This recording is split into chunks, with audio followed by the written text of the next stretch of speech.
product life cycle, we've heard of it before, but really the freemium model can change the product life cycle. Let me go back and give you a little bit of the background on the product, really the product life cycle as you go through. Usually it's a bell-shaped curve as you go through. You have 4 different segments of a bell-shaped curve. Usually when somebody comes out with something brand new, there's about 4% of the population that has to have it. You've seen them, and we view them as crazies. They sit outside. Apple has the latest phone is coming out, and here's a group of people, they're sleeping on the sidewalk overnight. We sit down and we make fun of them as you go through, saying, those people are really crazy about that product as they go through. But the weird thing about it is we make fun of them, but whenever we sit down there and have trouble with technology, we always go talk to them because they know they're crazy about it as you go through. So then they're not crazy. So that being said, we call those people innovators because they want to experience the newest, coolest things that are out there for their particular area that they love.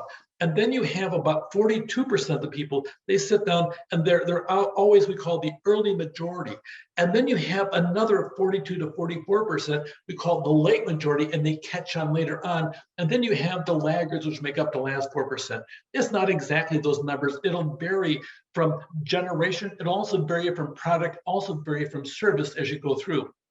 So the concept of life cycles really helps us on decision making from a business perspective. If you're going into something that really that model is old, stale, and dated, okay, then you can sit down and have an opportunity to change that model to meet the current client, the current environment you have today as you go through. Or you can sit down and go in flames with everybody else that you're getting on.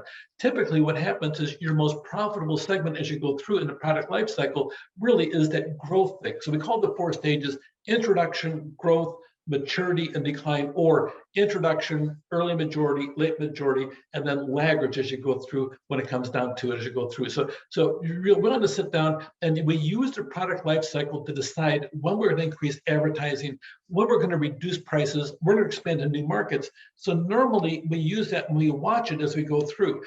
So here is another restatement of it: introduction, growth, maturity, decline, and the 4 cycles. And here is pretty much a pretty standard sales and profit line as to what things are. Right now in our society, electric vehicles are still in the introduction phase. It depends what part of the country you're in, but for the most part, the general public is 4 to 6% of the people are buying electric vehicles that are all electric. You already have a lot of people are in the market with hybrid vehicles as you go through, and they're in that growth stage. And you can see, if you look on the difference between the bottom line and the blue line, that green area, the highest profitability is actually in the growth stage or the early majority stage as you go through. You make a lot of profit. But then you'll see as you get into the maturity area or the late majority area as you go through, you will see a lot more people enter the market, the sales go way up, and really by the time you're all done, the profit goes down per capita or per item as you go through. And then you see the laggards as you go through, the profit is minimal because there's so many people in the marketplace. The same thing is true when it comes down to when you use the freemium model. You can maximize a lot of things when you sit down and kick up your graph as you go through. The early adopters are willing to pay a lot for the premium offers because they like it, they're addicted to it, they want to be cool, they want to be really cutting edge. And you know what? There's nothing wrong with that. That really is what capitalism is all about. By the time you're all done, okay, our country, the United States, is a capitalist society, not socialist. I know there's people out there trying to change that, but the reality is we have more innovation in our country, primarily because of capitalism than anything else.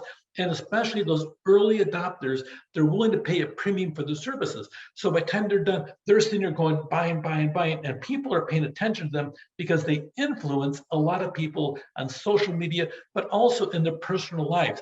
I slept 17 hours waiting to get this new product out here. And they probably did. And you think, oh my God, I can't believe them, except for the fact that every time you want to have any advice on that topic, you know exactly who to talk to in the process. So with freemium, you sit down and the early adopters, they're going, and all of a sudden, boom, free, free, free. The late adopters, they hear the word free. So, well, tell me what happened over here to the early adopter. You're asking that question to them and says, wow, this is really good. So the late adopters are doing it. So instead of having the typical bell-shaped curve as you're going down in popularity, you add free into it all of a sudden. And then the late adopters, all of a sudden, they get a jolt saying, oh, wow, this is free. And they'll talk to the people that are already in it with the premium thing. And all of a sudden this, or you add new features as you go through, because that is part of the freemium model. The freemium model is an ever expanding, ever paying attention to your users, because you want to expand features out there to keep them addicted and hooked into your application. So boom, you add 5 more features. You had 20 features already. 5 you gave away for free, and then you had all these other 15 people are paying for. So now you increase it. You give 10 features away, and but I got 5 new features. You too can own the 5 newest features over here. Early adopters, oh yes, yes, yes. Then the buzz happens again, and they spread out the words, and all of a sudden you're giving more away, but you're making more money because you have more people coming in using your model as you go through. So are you prepared for the conversion life cycle? The early adopters are less price sensitive, and they're more likely to upgrade. People to whom the value proposition is unusually compelling, really by the time you're all done, depends on what area, you pay attention to them as you go through, because you want to have them babble and talk incessantly about how cool your product or your service is. Over time, your conversion rate, by conversion rate, we mean the people that sit there and adopt your model on the free basis and they start adapting the premium basis, typically it'll dip as the user base expands. So you want to sit down and grab them and upgrade them to premium service by offering more cool things, including more freemium products as you go through. So freemium can bump the life expectancy of a product or service. It can increase services and revenue from existing users, and it can add new users as the new features become more available. Freemium can sit down there and extend the product life cycle, especially if anything that's an online aspect of it, by offering free and re-jolting those early innovators as you go through to sit down there and re-engage them and reactivate them to be really the broadcasters of the wonderfulness of your product and your service. Take care.